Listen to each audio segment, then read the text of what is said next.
Friends, यदि आपका plant बहुत कमज़ोर है, उसमें नई ग्रोथ नहीं हो रही है, पौधे में फूल भी नहीं आ रहे हैं, तो आज का वीडियो पौधे की ये सारी समस्याएं ख़त्म करेगा। पौधा बहुत मजबूती से विकास करेगा और इसमें ढेरों फूल आएंगे। क्योंकि यदि प्लांट बहुत कमज़ोर है और पौधे में नई ग्रोथ नहीं हो रही है, तो उसमें कुछ पोषक तत्वों की कमी होती है। उनमें से ही एक पोषक तत्व है कैल्शियम। तो ये जो मैं फर्टिलाइज़र बताऊंगी उसमें कैल्शियम अच्छी मात्रा में है। इसके साथ ही प्लांट में फूल ना आना या फूलों का आकार बहुत छोटा होना, बड्स ड्रॉप हो जाना, ये सारी समस्याएं पोटेशियम की कमी की वजह से होती हैं। तो इस फर्टिलाइज़र में पौधे को अच्छी मात्रा में पोटेशियम मिल सकेगा और पौधा ढेरों फूल देगा। दो चीज़ों को मिलाकर मैंने ये फर्टिलाइज़र बनाया है। दोनों ही चीज़ें पौधे को पोटेशियम, कैल्शियम के साथ साथ कई माइक्रो न्यूट्रिएंट्स देंगी, जिससे कि प्लांट अच्छी तरह से ग्रोथ कर सकेगा। कैल्शियम की कमी से पौधा बहुत कमज़ोर हो जाता है, कलियां फूल बनने से पहले गिर जाती हैं, पत्तियां पीली पड़ने लगती हैं। इसलिए हमें महीने में एक बार अपने प्लांट में कैल्शियम रिच फर्टिलाइज़र ज़रूर देना चाहिए।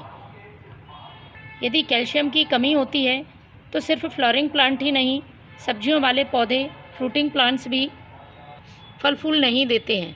तो सभी के लिए ये फर्टिलाइज़र ज़रूरी है। महीने में एक बार इसका आप यूज़ करें।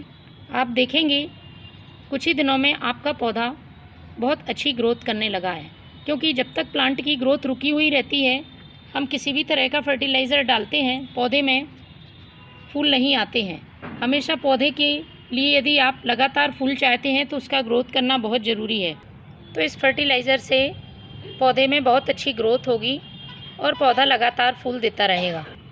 तो किसी भी पौधे में फर्टिलाइज़र डालने से पहले आपको उसकी सॉइल में से सारे खरपतवार को हटा देना है, जिससे जो हम फर्टिलाइज़र प्लांट में यूज़ करें वो हमारे मेन प्लांट को लगे, ना कि किसी तरह के खरपतवार को।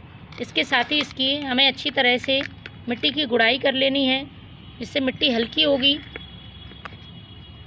और जड़ें फर्टिलाइज़र को बहुत तेज़ी से अवशोषित कर सकेंगी। तो इस तरह से आपको पहले मिट्टी को तैयार कर लेना है। चलिए आप फर्टिलाइज़र बनाते हैं। तो सबसे पहले मैं इस्तेमाल करूंगी ये चॉक के टुकड़े का। यूँ तो मार्केट में कैल्शियम रिच बहुत सारे फर्टिलाइज़र हमें मिल जाते हैं, लेकिन जब हम चॉक के पाउडर का इस्तेमाल करते हैं तो ये प्लांट को किसी तरह का साइड इफ़ेक्ट नहीं करती है और पौधे को आसानी से कैल्शियम मिल जाता है। तो इसको हमें पीस लेना है। तो पीसने के बाद कुछ इस तरह से ये चॉक का पाउडर तैयार हो गया है। इसको डालते समय इस बात का ध्यान रखें, इसकी ज़्यादा मात्रा यूज़ नहीं करनी है और इसे हमें बार बार रिपीट नहीं करना है। महीने में एक बार ही हमें इसे अपने प्लांट में देना है।